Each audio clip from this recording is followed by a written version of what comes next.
Hello and welcome to the latest Royal Roundup from talkTV. So pop the kettle on. This is The Royalty. I'm Sarah Hewson.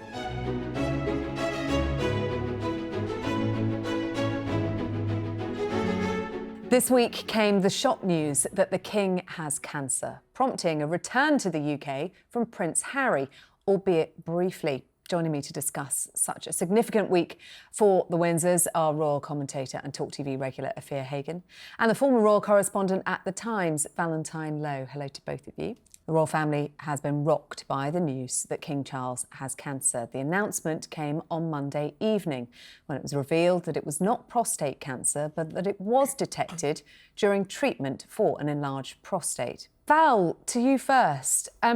Obviously, when the King went into hospital for the procedure for an enlarged prostate, there was a key word there which was benign, and that was very reassuring from Buckingham Palace, wasn't it? And then came this news on Monday, this announcement that actually it was rather more serious now than we had all originally thought. Yes, and one had conflicting emotions, because on the one hand, it's a shock that he has cancer. Cancer is always a terrifying word, but also it's quite reassuring in a way that it had been caught early. That's certainly the message that we're getting, and Rishi Sunak emphasised that when he spoke about it. In every cloud there's a silver lining. The King appears to be quite upbeat. The palace is doing its best to give sort of upbeat vibes out. And I think, although it's serious, you have to have treatment. We're sort of hoping it has been caught early and can be treated. Yes, and we were given the guidance from Buckingham Palace that the King is wholly positive. Because, of course, you hear the word cancer, and it is a massive shock. It is deeply concerning, although, you know, medicine has moved on so much, hasn't it, Afia? But so soon into the job, 17 months into the job, this is a massive blow. Absolutely. This will be a massive blow to King Charles III and obviously to everybody around him.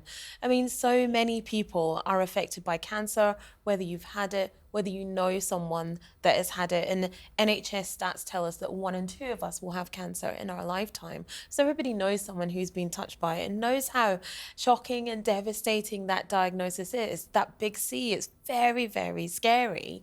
But for King Charles to be, you know, like you said, 17 months into the job, and for this to be what he's facing will be a huge setback for him, because he is a man that likes to get things done. He's a man with purpose. You know, he's always wants to be in amongst it. So this will be really disappointing for him to not be able to be doing public visits and face-to-face visits, potentially pushing back overseas trips. It will be a real blow to him, but it's good that he is staying wholly positive. It's good that he's upbeat about this. And also, you know, a very personal diagnosis that he shared some of, to turn a negative into a positive, to highlight the work that cancer charities do, that he is patron of lots of them, including Macmillan Cancer Support, and to maybe encourage people to look at odd symptoms they might have had and get themselves checked out. Not dissimilar to what he did when he talked about having an enlarged prostate. Yeah, and I want to talk about the communications around this, Val, because obviously we've got a lot more information around the specifics of his condition when they thought it was just a benign enlarged prostate. Now we're told it's a form of cancer, but not any more than that. Nothing to do with what kind of cancer. They don't want to get into discussions about prognosis, rightly, for reasons of medical privacy. But how much of a departure is it anyway that we've had Buckingham Palace telling us that the monarch has cancer? If you look back in history, it's certainly quite a departure, and the parallel that people have been making is with King George VI, the late Queen's father, who had lung cancer, had a lung removed, and his own doctors didn't even tell him he had what was actually wrong with him, let alone the nation. And in recent years, the late Queen's health, I mean, it's not quite right to say we were never told anything, but you know, when she had knee problems and so on, you were told what was going on. But in the last couple of years of her life, I think the palace became a lot more circumspect about what they were prepared to release. And I suspect that was largely driven by the Queen herself. I think she didn't want to share. And now with the King, also the prostate, telling about the prostate, that was a very deliberate act, and we've seen the results. Lots more people have been accessing the NHS webpage about prostate and so on. And I'm sure a lot of people have had their prostate tests as a result. I'm actually one of them. Well done. I've been putting it off for years. My family's been badgering me for years because one of the things one's always wary of with prostate is that there are so many false positives and false negatives of the test. It's a fairly unreliable test. But then a couple of weeks ago, a friend of mine actually had some proper surgery to do with this prostate, and I thought, okay, I will get checked now. And I was in the process of thinking I must get around to it when the King's news dropped. And I thought, okay, I'll make that phone call tomorrow. That rather accelerated that. It accelerated. Process, so definitely be huge. With the cancer thing, I'm not, apart from opening up a new world of palace transparency, I'm not sure it actually has any effect. I mean, people say it's sort of reaching out to people with cancer and sort of encouraging openness. I think there's already an awful lot of openness about cancer. We talk about cancer an awful lot, let's be honest. But it is a new transparency on the part of the palace. We've got to welcome that. Now, there's been a lot of criticism, or certainly comment, about the fact they hadn't said what kind of cancer it is. And I think the palace, and indeed King Charles himself personally, they're kind of rather stuck here. I mean, it's difficult to know where to draw the line, because of course, as soon as you say it's cancer, and you don't say what's, everyone asks, what is it? What's it? And isn't that what the late Queen always sort of grappled with, and would say, if you start opening up, then you lose control then, and you pull back the curtain too far. But actually, I don't know what choice did they have, given that he's going to have to step back from those public duties for a long time. Yeah. And what was interesting, if you go back to the late Queen, in the last year or so of her life, when the palace was constantly talking mobility about issues. Episodic mobility issues, what was interesting is that the media, at least publicly, didn't really probe beyond that. Giles Brandreth wrote in his book that she'd been suffering from myeloma, from bone cancer, didn't he? He did say that, But it was never discussed by the palace at all. No, never, But I think with the late Queen, especially when it was about mobility issues, as she was an older lady, I think people were kind of like, okay, that kind of goes hand in hand when you are in your 90s. And I think maybe that's why people didn't really probe so much, because, if you're a bit older, you probably would have mobility issues. We can understand that. I think that's probably why there wasn't so much digging with that. But I think when it comes to, definitely with the King and cancer, the problem is that if you start saying what kind of cancer it is, then people may start, Googling survival rates of this or that, or if it's something that's rare, then people will get worried. Oh, this is a really rare kind, in Googling. So you're right, it's about keeping control of the narrative. They've given us a little bit and kept a little bit. It's the same with the Princess of Wales. They've given us a little bit and kept a little bit. They're still controlling the narrative whilst trying to raise awareness in some way. I think with the enlarged prostate, probably more so than cancer. But it's about a little bit of transparency, not total. But, everybody has a right to privacy. Yeah. And Afia, we saw the King return to London on Monday for treatment as Buckingham Palace, ahead of Buckingham Palace's announcement, and then leave on Tuesday for Sandringham. And it seems like we've got a pattern that's going to emerge now, away to the countryside, back for treatment. Back to the countryside for rest and recuperation. Yeah, and I think that probably will be the pattern that we will see according to the schedule of treatments that he is having. Probably in Sandringham over the week for rest and recuperation, like you said. We're not sure what kind of treatment it is, but we were told that the king was tired afterwards, which, you know, would be the case with any kind of cancer treatment that you're having. Yeah, and then back to London to have those treatments and to take that time out the rest of the time. And also, when you're having treatment for cancer, you do have to limit the number of people that you interact with, people that you see, because these treatments can lower your immune system, which is already battling something in your body. So you don't necessarily want too many people around or to be in amongst too many people. So I think, yeah, he will be keeping himself to himself with Queen Camilla at Sandringham. So how does that change the job that he does at Val? We already learnt this week that he conducted his weekly audience with the Prime Minister over telephone. Yeah. I mean, so obviously, as you know, he won't be doing any of the public stuff for quite some time. He will continue to get his red boxes, so that constitutional bit will carry on.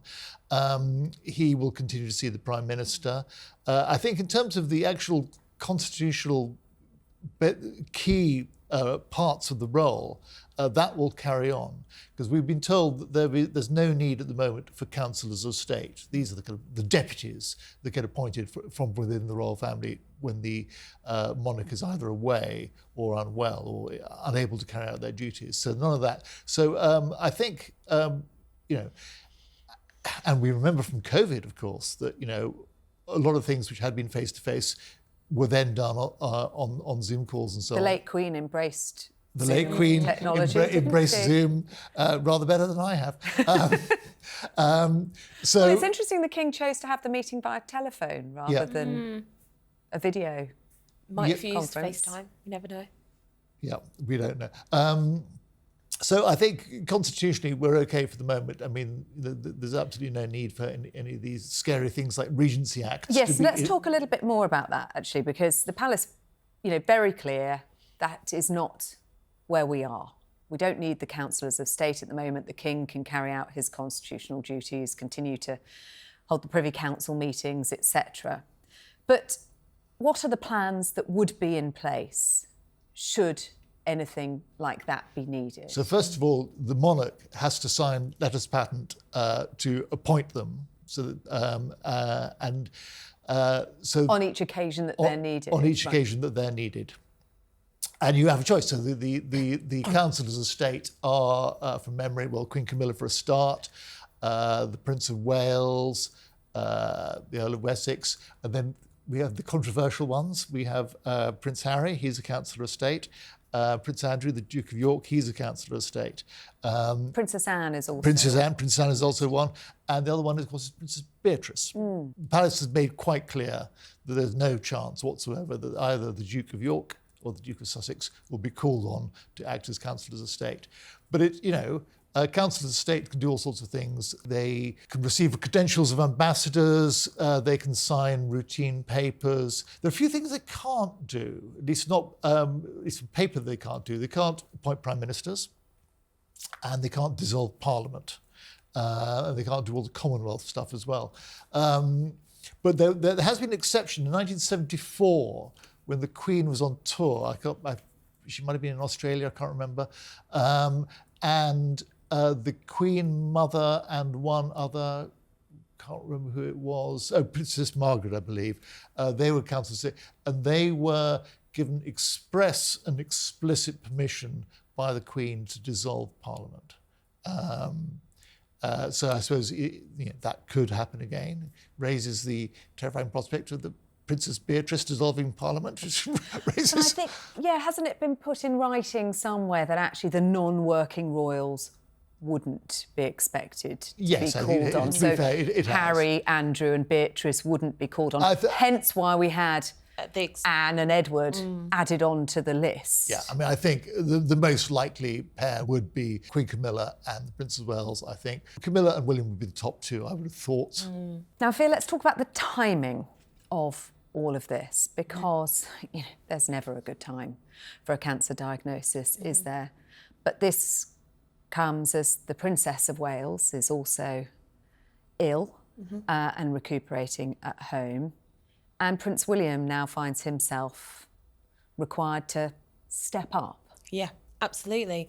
And you're absolutely right. Where there is no good time to have a cancer diagnosis, this comes at a time where you do have another one of the most senior royals out of action in the Princess of Wales. The Prince of Wales had been supporting her, but now he is back at work, and this will be a huge weight on his shoulders. On one hand, his father is facing cancer. On the other hand, his wife is recuperating from this pretty serious operation. And now he is kind of stepping up to do additional duties. So he'll definitely be out and about on manoeuvres pretty much consistently from here on in. You know, we have seen Queen Camilla and the Princess Royal and the Duchess of Edinburgh as well out doing their royal visits, but it now will fall to him to really carry the can. And as the heir, he's really been put to work here. He's kind of finding out what it will be like when it's his turn to wear the crown. And so, yeah, the monarchy is kind of gently resting on his shoulders over the next few weeks and months, certainly. Let's have a little look now at his return to public duties for the first time since the news about his father, King Charles's diagnosis, and since his wife Kate underwent abdominal surgery. He carried out an investiture at Windsor Castle on Wednesday morning, one of his regular duties, and he also gave a speech at a fundraising gala for London's air ambulance, where he thanked the public for their support. I'd like to take this opportunity to say thank you also for the kind messages of support for Catherine and for my father, especially in recent days. It means a great deal to us all. It's fair to say the past few weeks have had a rather medical focus, so I thought I'd come to an air ambulance function to get away from it all. Val, I mean, Afia talked about that weight on the Prince of Wales's shoulders now. Just what do you think he will be thinking? He's been through quite a transformation in the last 17 months or so, stepping up to his new role. And he has been someone who's always tried to balance his royal duties with his family life. And I think he will be appreciating that, maybe that balance has to shift a bit. And he's always known where he's heading, of course, but that will be becoming more of a reality now for him. And I think it's just all the time his job gets more serious. Yeah, and his destiny becomes into sharper focus, really, with this news, doesn't it? He had been able to take a step back with his father's blessing, we understand, now back to work. And seeing him at the fundraising gala, smiles, laughing, cracked a few jokes about, trying to distract himself from the medical dramas with a trip to an air ambulance event, and even laughing around with an old pal, Tom Cruise. Tom Cruise. I'd forgotten about this whole Prince William, Tom Cruise bromance that's just been quietly bubbling away in the background. Great to see them together. Who's wingman? Here. Oh, I think Prince William's definitely Tom Cruise's wingman. Wouldn't you agree? And when did wingman enter the vocabulary? We never used to talk about wingmen. Yes, you did. Little old Tom Cruise, bless him. And, it's good for him to have Tom Cruise as a best mate at a London Air Ambulance event. They are now down to a skeleton staff, Afia, aren't they? And this has really exposed that. We talked for so many years about the aspirations that they had of a slimmed-down monarchy, and now they find themselves very, very thin on the ground. Yeah, slimmed-down monarchy looking particularly slim at this time. And I think maybe this is a time definitely for King Charles and Prince William in some way to look at the idea of a slimmed down monarchy, and at times like this, does it actually work? But I think there's also, on the flip side, when we look at the working royals that we do have, the Prince and Princess of Wales are the only working royals that are under the age of 50. And I think there's also an argument for maybe recruiting some of the younger royals to be perhaps stand-in working royals for times like this, or to promote them to working royals, because don't get me wrong, the Duke and Duchess of Edinburgh, Princess Anne, they're all doing incredible work. Absolutely. Cannot take that away from them. They're doing incredible work. But if the royal family wants to appeal to all the people that it deigns to reign over, as well as try and modernise, you're going to need some younger people to do that. So maybe now's the time to try and tackle both of those issues. So we're talking Beatrice and Eugenie, potential roles for them. They've got their own careers and lives now, don't they, Val? Beatrice, Eugenie, I mean, bless them. Can't we leave them alone? I mean, they've got their jobs, they've got their husbands, they've got their babies. I don't think their mum's ill as well. They're dealing with another cancer diagnosis for their mother, and of course the whole fallout. I mean, with their father. The main function of getting them to do more jobs would make their father happy, which is possibly an argument not to do it. But I think the whole slimmed down royal family is very interesting, because basically it was something that Charles's people were talking about 20 years ago, and it's not something they've promulgated much since then. And the royal family's basically slimmed itself down. Because some of these minor royals are now terribly old and don't really do much or anything. And then Andrew wrote himself out of the picture, Harry wrote himself out of the picture. It's become a lot more slim through natural wastage, if you like. Prince William's currently the only under 50. Yeah, but also... on the working royals rota. But also, it's not like there's a sort of set number of things that need to be done and we need to find royals to do them. It doesn't work like that. It's each royal sets their own sort of calendar, and they will, they find jobs to fill that time. I mean, the king is notorious for this. If he finds himself with a spare day, he'll get his staff to find something for him to do on that day. If we have fewer members of the royal family doing fewer things, I'm not sure the public necessarily notices. Because after all... But those charities and organisations that were relying on their publicity will notice those engagements. They will notice. But, after all, Prince Edward and Sophie, they're always out doing stuff. No one notices for the most part. Princess Anne works incredibly hard. No one pays the blindest bit of attention. Apart from the fact this week she did get attention because she was out on engagement wearing the late Queen's coat. Right. Recycled fashion at its finest. That's Anne for you. Yes, absolutely. But in terms of the sort of things others can't pick up, Val, what about some of those overseas tours that we would have been expecting the King to go on we're going to to? be very thin on overseas tours. I don't know if they're going to be any this year. I mean...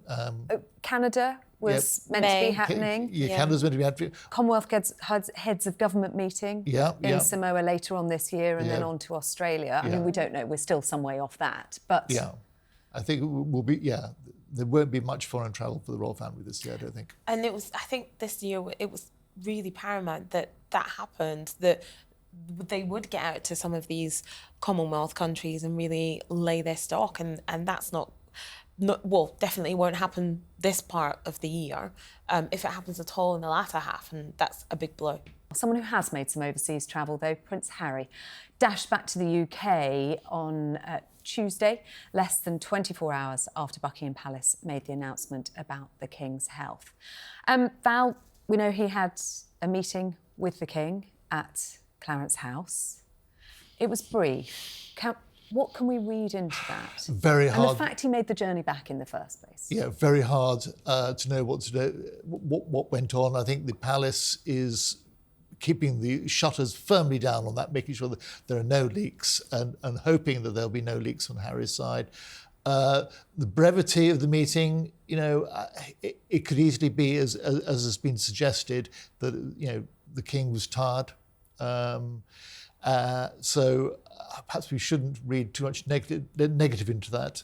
I think we've got to presume, haven't we, that Charles was incredibly pleased to see Harry and touched that Harry made the effort. And of course the glaring omission, of course, is no communication really between Harry and William. Yeah.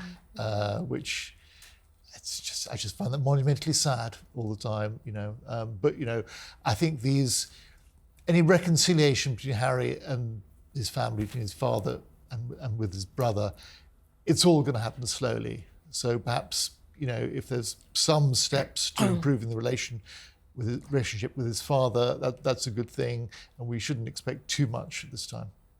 Yeah, it's interesting, isn't it? Because when we heard the news about the diagnosis and that Harry was then travelling back, there was a lot of discussion. We ourselves discussed it about whether this could be the start of some kind of healing, whether news like this serves to bring a family back together. Yeah. Perhaps wishful thinking, fear. Although the King has always maintained his door was open to his darling boy. And Harry has always said that he wants that reconciliation. You know, when he was on the press tour for Spare, he said he wants I want my brother back, I want my father back. And so I think this is a good step in that direction. I think you're right, Val, when you said that any reconciliation between Prince William and Prince Harry is still a long way off. And it is sad, I agree with you as well. But I think it's really good that Harry made that trip and was able to have some face-to-face time with his father. I think any time, whether it was half an hour, 45 minutes, 5 minutes, 2 days, whatever, is great. And it would have been a real boost to King Charles to see that. And I think now, perhaps everybody involved is sitting back to see what happens next. So, do we get any leaks from that meeting? Let's hope, fingers crossed, that we don't ever find out what was said in that half an hour meeting between them.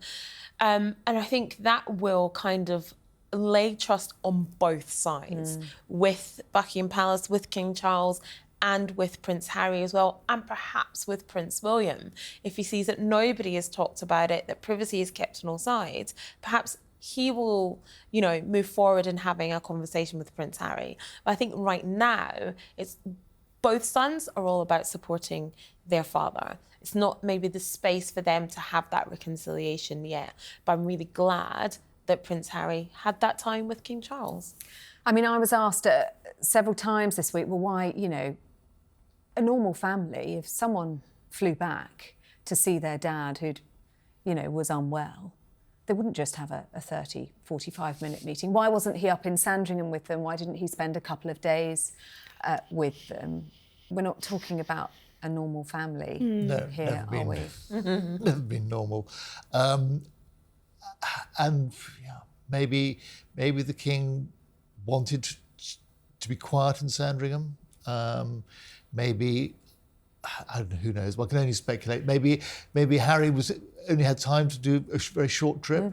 We just don't know, do we? Yeah.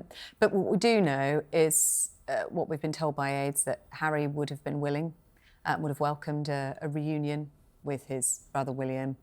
But William's people saying no plans at all, and Harry returned without that meeting taking place.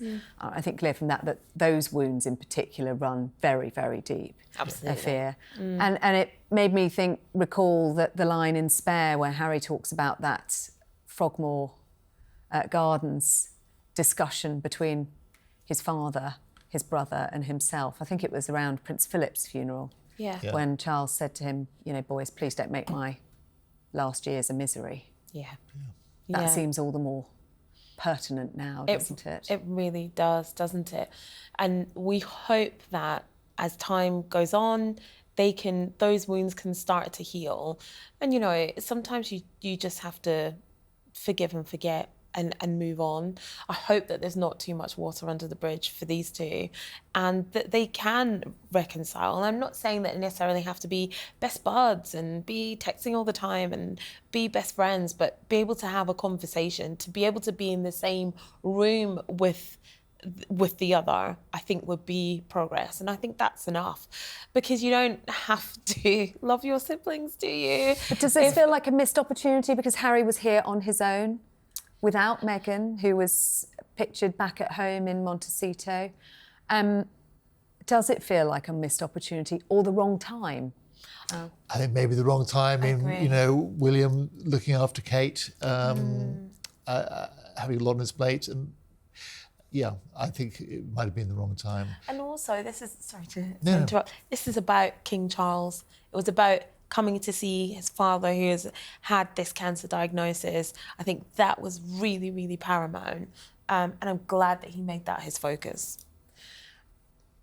When Harry flew back, you realise then at that point, don't you, gosh, how much they would be relying on Harry now, were he and Meghan still to be members of the royal family. We're told Meghan didn't like playing second fiddle. Well, they would have been centre stage right now. Very much so. Wouldn't they, had they remained as working royals? Yeah, and they don't have any regrets about having left, so I don't think Harry or Meghan are thinking in those terms at all. And I'm sure the King is thinking it would have been useful to have them around, but that ship has sailed. He knows that ship has sailed. Missed opportunity, as I always say, a real missed opportunity, because they would have been brilliant at scooping up some of that work, doing those royal visits. Like we said, it's sprinkling a bit of royal stardust as well. Absolutely. And for those charities that really rely on the visits, the media coverage that it generates, the donations that they get when they have those royal visits, they absolutely would have been brilliant at it, but they've chosen to go their own way, and good for them. And no chance of them coming back to fill the void. Absolutely none whatsoever. Never going to happen.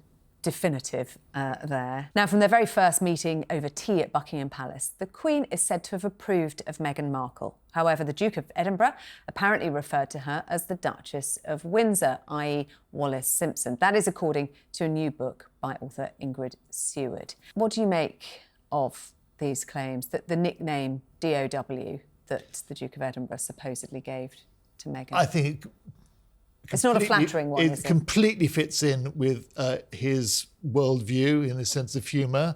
Worldview, I like that. And of course, the difference between Meghan and Wallis Simpson is that we saw Wallis coming. That was the problem from the start, whereas Meghan initially seemed like a solution from the start, and it turned bad, whereas the Wallis Simpson situation was bad from the very get-go. But Duchess of Windsor, or even DOW, it's a terrible nickname. I mean, nickname is meant to trip off the tongue. And be short. And be short, but that simply doesn't trip off the tongue. So I wonder whether it's something he may have said once, or maybe uses it in some written communications. On the surface, you can think she's an American, she's brunette, she's kind of slim, lazy, she's a divorcee. Yeah. You can draw those parallels, but it's not, as I said, it's not a flattering comparison to be made, is it? It's a lazy comparison to make, very easy to kind of compare one American to the other, but I'm pretty sure as well she was a Nazi sympathiser. Wallis Simpson. Yeah, and that's not great to compare someone to that. I just think it's a lazy comparison. And like you so rightly said, when you picked up on, I think that ties in with Prince Philip's worldview. I think I'll agree with you on that one. You'll be able to get more on that next week, because you're going to be talking to Ingrid Seward about her new book, My Mother and Me, which is all about the King's relationship with the late Queen. That is all we've got time for, though, this week. My thanks to Afia and Val. If you want to join in the debate, please leave a comment and make sure you subscribe if you don't want to miss a single episode. We'll be back next week with all of the latest on the royal family. I'll be away. Afia is going to be here in my chair. I hope you can join us, and we will see you then.